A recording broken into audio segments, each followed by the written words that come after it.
tonight with us. They are our first steps to the library librarians. I'd like for them to stand and be acknowledged that they have come to be with us tonight. We thank them for joining us.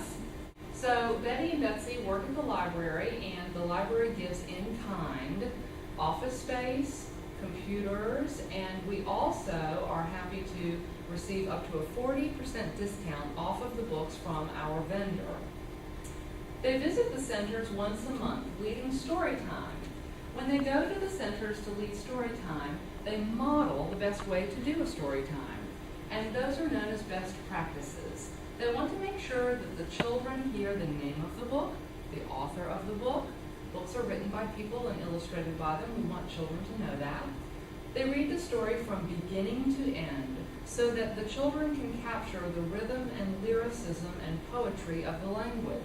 A picture book is meant to be read that way, so they do not stop to ask questions or take a test.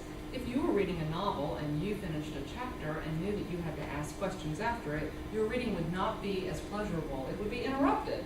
And we want the children to have pleasure with these books. So we trust the books and we trust the children, because we know that a child comes to a book with his own mind and heart. Each experience is unique, and we want children to have pleasurable experiences with these books, and that it's an intimate experience, and we want them to think of them as something fun and something that they want to spend time doing, looking at these wonderful books. Betty and Betsy also work with the teachers to make certain that they feel comfortable reading aloud and that they read the book from beginning to end, and that they show the children that they value books, because of course we as adults value particular things, and whatever we value is what children will learn to value. So we want children to value books through their teachers reading to them. Betty and Betsy also hold yearly workshops for the staff at these child care centers.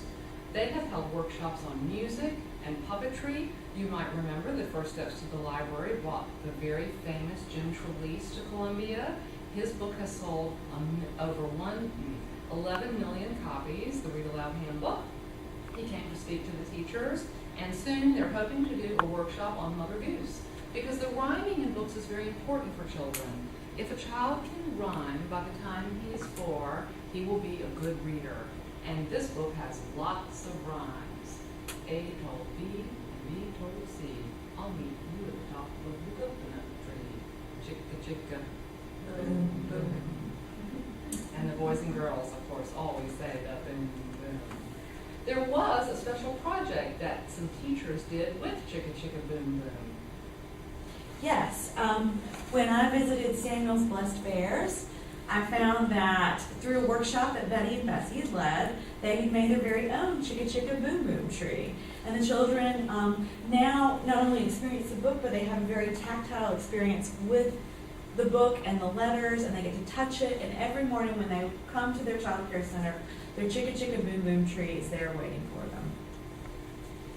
Librarians who work with children and books love this quote from Walter de la Mare. Only the rarest kind of best can be good enough for the young. And when it comes to picture books for young children, there is a rarest kind of best, and we want the children to see them. Now, there are some books this would suggest that aren't quite the rarest kind of best, and here is one of them. This might have been the kind of book that children in these child care centers might have been reading. A Day with a Pet Doctor, Barbie. Now, we all know that a pet doctor is really called a veterinarian. Right. And we want children to know that too, because they have a mind, and because they are very curious about the world around them, and because we don't want to condescend to them, and because we want them to know the truth. And this book has Barbie as a pet doctor, which is not what she's supposed to be called at all. The next book that we see is called Where, and some of you might wonder where this book has been. It's clearly a leftover book. It could have perhaps been someone else's trash. And these children in these child care centers were perhaps looking at books in this condition, and they deserve better than this. Now, at the First Step to the Library Child Care Centers, they get to read the classic Where the Wild Things Are, and they get to see the best in books. because we know that when they know what is the best, they will come to expect the best. So, how do we know what quality is? Well, we read reviews, we study the literature, and we know that Goodnight Moon does not condescend to children.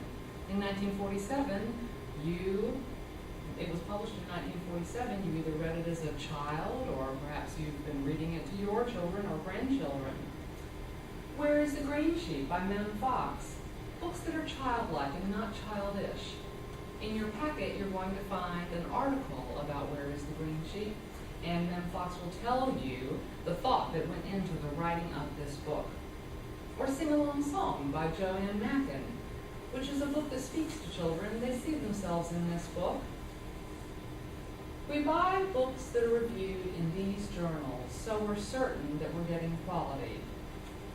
And now, these first steps to the library children at Samuel's Blessed Fairs, they know what a capybara is, from reading Animal Babies in Ponds and Rivers, not to mention the beautiful photography they get to see. They see the beautiful artistry, luckily back in print, of Bruno Munari's zoo, and hear the lyrical, poetic language. Flamingos know they are beautiful and strange, and play at Symmetry. Symmetry is an unusual word. It's what we call a rare word. It's a word that Mama would probably not to say when she's talking to her 3 or 4-year-old. In fact, when she's talking to her child, he'll only hear 9 to 11 rare words per 1,000. But reading picture books, he will hear 30 rare words per 1,000. Children will know what symmetry is by looking at the art in this book and seeing the flamingos on the page. They'll go to Spain and meet Ferdinand, a bull who would much rather sit and smell the flowers than fight with the matador. Not only do they get to go to Spain and see this lovely art, but they are introduced to the idea of irony, because you would think that a bull would want to fight, and Ferdinand doesn't. He's a very peaceful bull. He'd rather sit and smell the flowers. What impact could these books have on these children? What impact do they have on these children at First Steps to the Library?